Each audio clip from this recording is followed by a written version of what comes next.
This pandemic upended higher education in so many different ways. Colleges and universities have had to close campuses and services, rapidly transition to online education, and implement critical public health measures, all while facing budget shortfalls. And overall, spring enrollment fell to 16.9 million from 17.5 million, marking a one-year decline of over 600,000 students. Meanwhile, this pandemic has disrupted students' classrooms and housing security, challenged their mental health, upended the economy, and created more uncertainty for students who are already struggling to pay for tuition and rent and food and other basic needs. The pandemic has also shown us how much college students are hanging on by a thread. The fact that students were food and housing insecure before the pandemic truly concerns me, and now these needs have only deepened. But the pandemic has also shown us the power of supporting communities. As colleges look to safely reopen this fall, there are many lessons we can draw on from institutions that are thoughtfully and safely reopening. The work to safely reopen must continue. Each college will need to take into the accounts of needs of students, faculty, staff, and vulnerable populations as they bring back more people to campus. And colleges must continue to address students' academic health, including mental health and basic needs. The federal relief funds provided to colleges was a powerful and important step forward. The University of Washington in my home state told my office the amount of emergency aid requests they are receiving is 20 times higher than what it was before the pandemic. A study from the University of North Carolina, Chapel Hill, found first-year students reported significantly higher levels of depression and anxiety in the wake of the pandemic. What's more, 2 in 5 students report experiencing food insecurity, almost half report experiencing housing insecurity, and 1 in 6 report experiencing homelessness. And we know this pain has not been felt equally.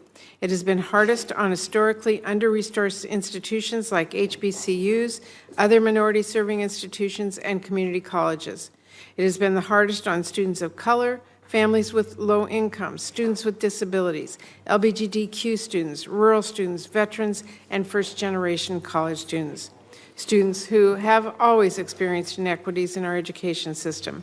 That's why it was so important Congress take action, and while we have more work to do to see everyone through this crisis, we have been able to make student loan forgiveness tax-free, full stop, and provide more than $76 billion in higher education emergency relief funds, including nearly $40 billion we passed as part of the American Rescue Plan. I've heard from so many people back in my state what a lifeline those funds have been for schools and students. Colleges have been able to use these funds to support vaccination efforts, secure personal protective equipment, purchase cleaning supplies, update technology for remote learning, and cover lost revenue. And perhaps most importantly, they've been able to provide students desperately needed direct financial support as they grapple with the fallout of this pandemic. Because of the pandemic, a student at Western Washington University is living in a tent with her children. Now she's receiving emergency aid because of that American Rescue Plan. An international student at Seattle College couldn't go home due to the pandemic, couldn't pay for their rent or food. Those funds are now helping them make ends meet. A student at Edmonds College was considering skipping spring quarter so she could afford to cremate and bury her father. Emergency financial aid meant she could keep her classes. And these are just a few of the many stories of the impact this funding is having on students. Whatcom Community College has provided emergency funds to nearly 1,400 students, Clark College 2,500 students, Washington State University nearly 10,000, and University of Washington has awarded aid to over 21,000 students. There are countless stories from Heritage University, Big Bend Community College, Wenatchee Valley College, and other schools, and those are just the ones in my state. And millions more from across the country about what this aid has meant to students, how to help them afford tuition and books and food and housing and childcare and technology for remote learning, whatever it was they needed to continue their education. And I'm pleased we have a student with us today, Anthony Harris, from Baldwin Wallace University in Ohio, to share his own story. Anthony, thank you so much for being here.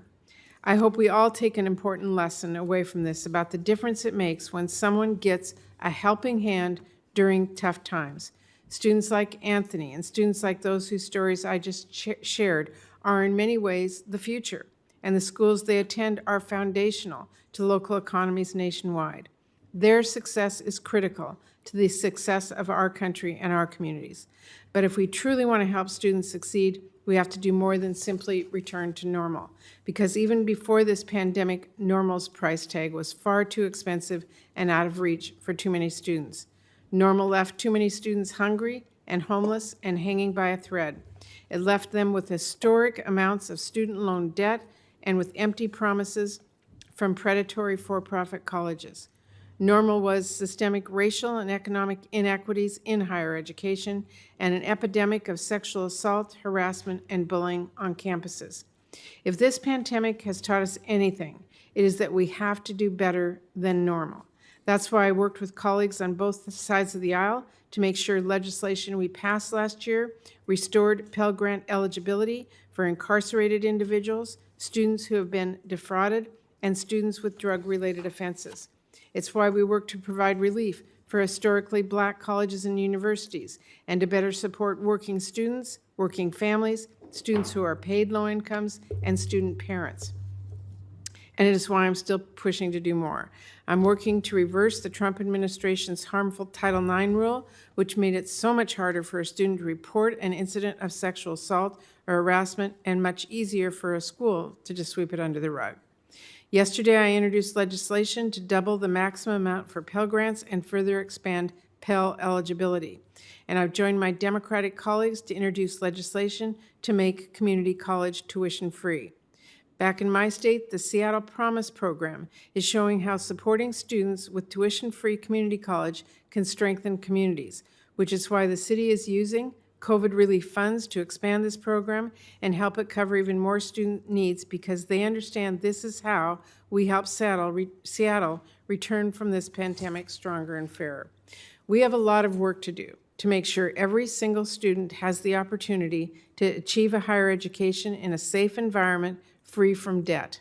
And as we continue that work, I look forward to hearing from our witnesses today about what the pandemic can teach us about how we can get this done, and working with my colleagues then to make it happen.